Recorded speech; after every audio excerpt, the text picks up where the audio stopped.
Hello everyone, I'm Justin Baird. First, I would like to thank everyone involved with the Sustainable Blockchain Summit for making this event possible and for the opportunity to present what we are doing at Blue Carbon S2C. I look forward to the opportunity to connect with you, wherever you might be across the planet right now, to collaborate and work together to help contribute and support positive change for our planet. I'm the CTO and co-founder of Blue Carbon S2C. Blue Carbon S2C's purpose is to achieve real action on climate change at scale. We are bringing the highest quality, highest integrity credits to market with full transparency for public verification of carbon project activities. S2C stands for sequestration to credits. Along with my fellow founders, we are operating our own nature-based carbon sequestration projects at scale and creating services that support our projects. And we are also making these services available to anyone in the world who might be able to be assisted by our platform. So first, I want to provide a brief overview of nature-based carbon sequestration.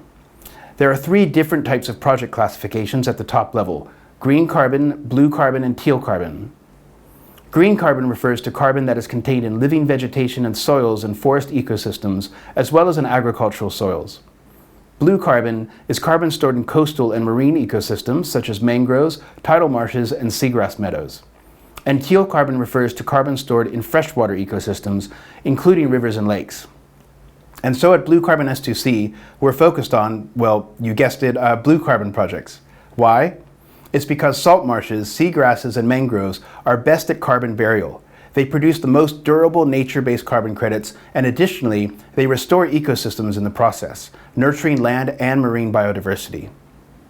As shown in this graph, compared to green carbon, blue carbon is a significantly more effective solution. Note that the y-axis of this graph is logarithmic. Blue carbon isn't just a little better, it's over 10 times better at sequestering carbon. I'd like to also explain more about the durability of carbon credits. Durability refers to the duration of carbon removal permanence. And permanence is an important factor, as it ensures that carbon offsets will have a long-term impact on reducing greenhouse gas emissions.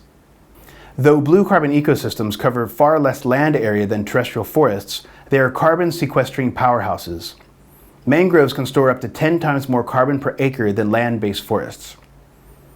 This is because terrestrial forests store most of their carbon in the biomass, branches, roots, and leaves, while blue carbon ecosystems store most of their carbon in their soils.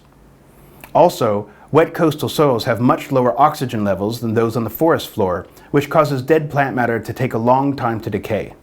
As a result, the carbon stored in coastal soils can remain trapped there for thousands of years. The scalability and permanence of blue carbon coastal wetland restoration, combined with its potential to create economic opportunities for coastal communities, makes it a promising solution for mitigating climate change impacts in the future. All of this is not to say green carbon projects are not worthwhile. We're just prioritizing blue carbon projects due to the opportunity to produce more positive impact at scale. We are supporting and operating all types of nature-based carbon sequestration projects. We are documenting every step of the operational process from baseline inspection through to measurement, reporting, and verification, known by the acronym MRV. And so the focus of my talk today is regarding Verity Carbon, our Web3-based digital MRV platform for end-to-end carbon project management that transparently shares the steps of nature-based carbon sequestration projects for public verification. The platform combines carbon project development and operational management tools, employee safety and compliance management, a blockchain-based digital land registry for managing land usage and MRV process, and carbon tracking with indelible records from origination of sequestration through to the realization of credits. From all of our research, we believe that Verity Carbon will be the first platform that fully digitizes the measurement, reporting, and verification of blue, teal, and green carbon sequestration projects, adhering to all the major international voluntary carbon market standards. Our blockchain records will have every step of the sequestration process captured for full public disclosure.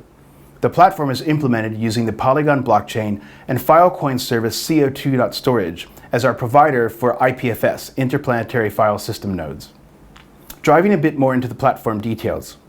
Carbon project development and management is a complex multidisciplinary process, which for the most part is time-consuming with multiple manual processes of paperwork. This paperwork-led process has resulted in a lack of transparency, not readily accessible to other stakeholders, and not easily accessible for third parties looking to verify the quality of their carbon credits. In order to avoid ambiguities and ensure transparency, Verity Carbon brings all of the project development and management workflow into the digital domain. As mentioned earlier, the Verity Carbon platform employs blockchain and Web3 technologies to ensure transparency and immutability. Every project is registered on the blockchain, and every measurement, media file, and action is published on the public record. With every project, a large number of supporting documents are required, from initial baseline analysis through to project validation, verification, and issuance of carbon credits.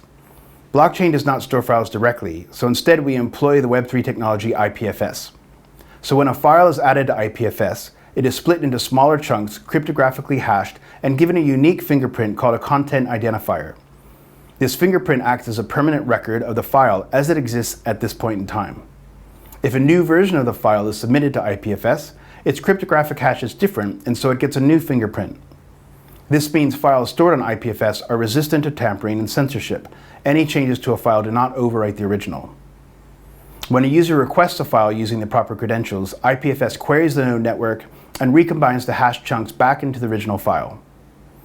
Getting a little technical regarding the implementation, Verity Carbon uses an ERC-721 smart contract deployed on Polygon as a way to track files uploaded for carbon estimation areas known as CEAs. The reason for having the smart contract is to demonstrate that data collected in the system is immutable and transparent, such that anybody is able to verify concrete changes in measurements taken from initial baseline measurements and values further down the line. The smart contract contains a mapping between token IDs and IPFS files. The write method of add file to token allows us to add an IPFS file to this list, and the read method of get token files takes the token ID and returns the list of files. We are building on top of several Solidity libraries from OpenZeppelin, which have been highly battle tested in production for many projects built on the Ethereum virtual machine, EVM. Burning and minting tokens is enabled for the owner's wallet, allowing NFTs to be created.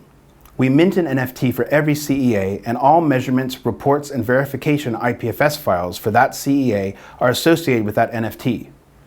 We persist all of this data to the NFT contract, which is held in a mapping from project area NFT to an array of all files that have been uploaded to Filecoin's CO2.storage over the duration of the Carbon project.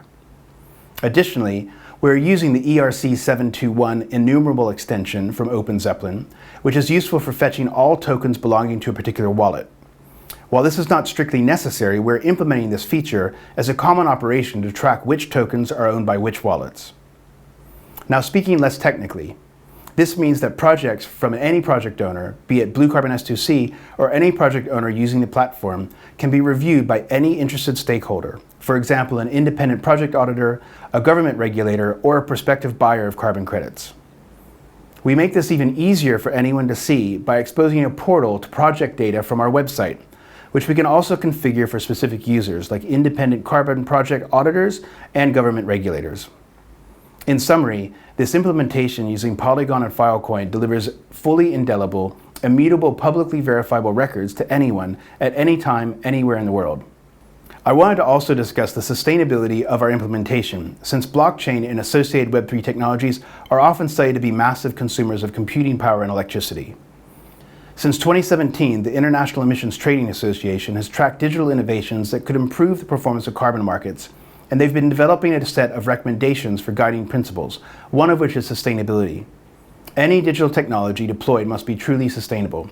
This means that it must be inclusive, open, resilient, and secure, as well as having a low carbon footprint. Pertaining to our implementation, the Polygon blockchain power consumption is offset by RECs, renewable energy credits. Our IPFS solution uses Filecoin's CO2.storage, and Filecoin attributes RECs to Filecoin storage providers. Any other power consumption utilized in the operation of Verity Carbon's internal services is offset through retirement of carbon credits generated through our own projects.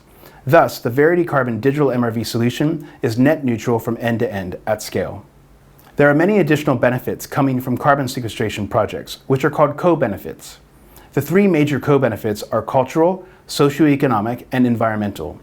How to measure and value these co-benefits is an emerging space. We are looking for anyone interested to collaborate in the development of methodologies for measuring and accounting for the benefits of ecosystem restoration, starting with biodiversity. Please do contact me if interested. Thank you again for the opportunity to participate and present today. I look forward to working together with this community to leverage the power of blockchain and associated technologies to promote a green and more equitable world.